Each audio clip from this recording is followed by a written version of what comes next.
महाभारत, अर्जुन और भगवान शिव के बीच भी हुआ था युद्ध। जानिए आखिर क्या था कारण। अर्जुन जंगल में जब तपस्या कर रहे थे उसे दौरान एक जंगली सुअर उनकी ओर तेजी से बढ़ा। अर्जुन को इसका आभास हो गया और उन्होंने तुरंत अपना गांडीव उठाया और एक बाण उसकी ओर चला दिया। दोस्तों, महाभारत पर्व में यह प्रसंग तब का है जब अर्जुन अपने पांडव भाइयों के साथ वनवास भोग रहे थे। एक दिन पांडुपुत्र अर्जुन हिमालय पर्वतमाला पर बसे इंद्रकील स्थल पर पहुंचे। वहां पहुंचकर अर्जुन ने शिवलिंग के समक्ष घोर तप करना शुरू किया, जिससे दिशाएं धूमिल होने लगीं और उनके शरीर से तेज निकलकर वातावरण को गर्म करने लगा। तब भगवान शंकर ने अर्जुन की परीक्षा लेने हेतु किरात रूपी भील का रूप धारण कर इंद्रकील पहुंचे। इंद्रकील पर मुकासुर दैत्य विकराल शुकर के रूप में ऋषिमुनियों में उत्पात मचाया करता था।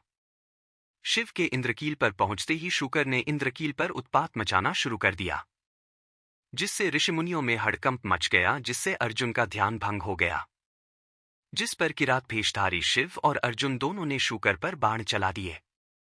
शुकर के शरीर में एक साथ दो तीरा घुसे, एक किरात भेषधारी शिव का और दूसरा अर्जुन का। दो दो तीर खाकर शुवर भेषधारी मुकासुर ढेर हो गया। जमीन पर गिरते ही उसका असली रूप प्रकट हो गया। शुकर का वध किसने किया, इस विषय पर अर्जुन और किरात भील के रूप में भगवान शिव में युद्ध छिड़ गया। लेकिन कुछ ही देर बाद अर्जुन का तूणीर बाणों से खाली हो गया था।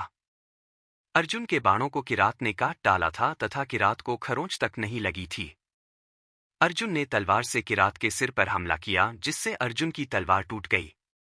निहत्थे अर्जुन ने पेड़ उखाड़कर किरात पर फेंका, परंतु किरात के शरीर से टकराते ही पेड़ तिनके की भांति टूटकर गिरा गया। अर्जुन ने शुकर पर अपने बाण से प्रहार किया। उसी समय भगवान शंकर ने भी किरात वेश धारण कर उसी शुकर पर बाण चलाया। शिव की माया के कारण अर्जुन उन्हें पहचान न पाए और शुकर का वध उसके बाण से हुआ है, यह कहने लगे। इस पर दोनों में विवाद हो गया। अर्जुन ने किरात वेशधारी शिव से युद्ध किया। तब अर्जुन निहत्थे ही किरात पर टूट पड़ा, किंतु किरात ने अर्जुन को उठाकर जमीन पर फेंक दिया, जिससे अर्जुन बेसुध होकर गिर पड़े और मूर्छित हो गए।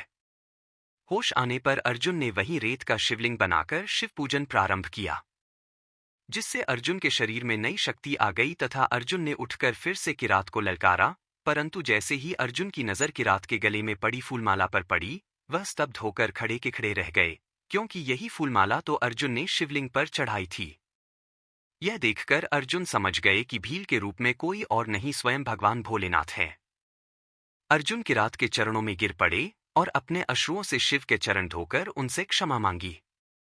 तब शिव अपने असली रूप में प्रकट हुए। अर्जुन ने वहीं शिव पूजन करके उन्हें प्रसन्न किया तथा बाबा भोले भंडारी ने अर्जुन को उसकी भक्ति और साहस से प्रसन्न होकर अभेद पाशुपत अस्त्र प्रदान किया।